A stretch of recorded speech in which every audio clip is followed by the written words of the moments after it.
जितने भी जो भी वातावरण था या फिर जो भी वहाँ पे माहौल था एकदम राममय, और सीता जी ने उनको देखते ही अपना पति मान लिया था और राम जी ने उनको अपना पत्नी मान लिया था। लेकिन सीता जी के मन में था कि जो उनके पिताजी ने प्रण लिया है धनुष तोड़ने का, वो कैसे तोड़ पाएंगे, ये मन में शंका थी। और साथ में उनकी सहेलियों को भी। तो बड़ा प्यारा भजन है, आइए सुनाती हूँ और आशा करती हूँ आपको अच्छा लगेगा।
गिरिजा पूजन चली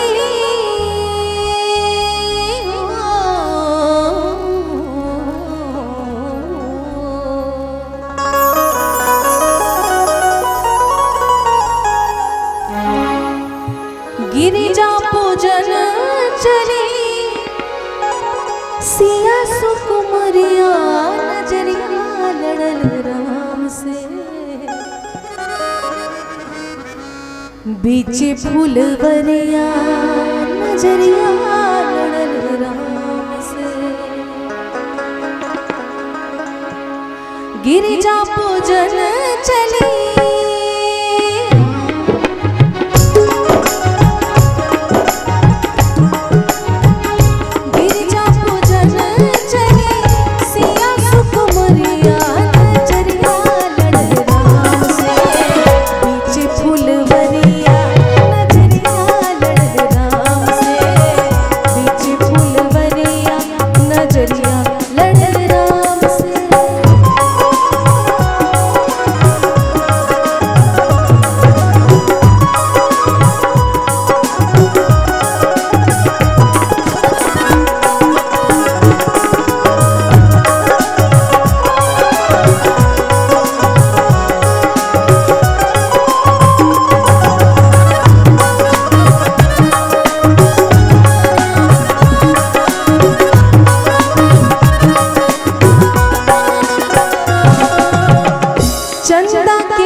गई थी, आपके यहाँ भी होने वाला है।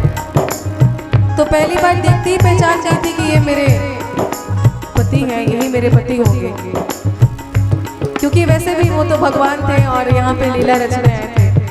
तो पहली नज़र में पहचान लिया, लेकिन डर था कि मेरे पिताजी का जो प्रण है वो कैसे पूरा कर पाएंगे श्री राम, क्योंकि इतने पतले दुबले से, बहुत छोटी उम्र के थे। सिया पहचान लेली अपन सजनवा, बड़ा रे कठिन बा बाबूजी के प्रणवा।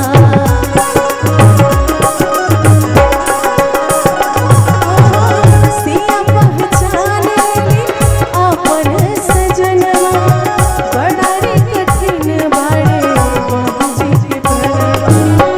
थर थर कांपे लागल,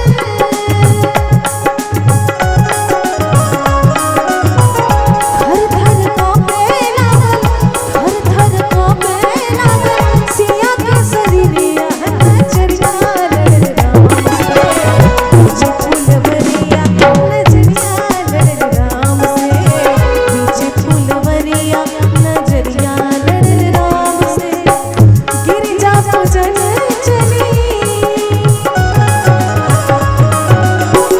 गिरिजा पूजन चली, सिया सुकुमार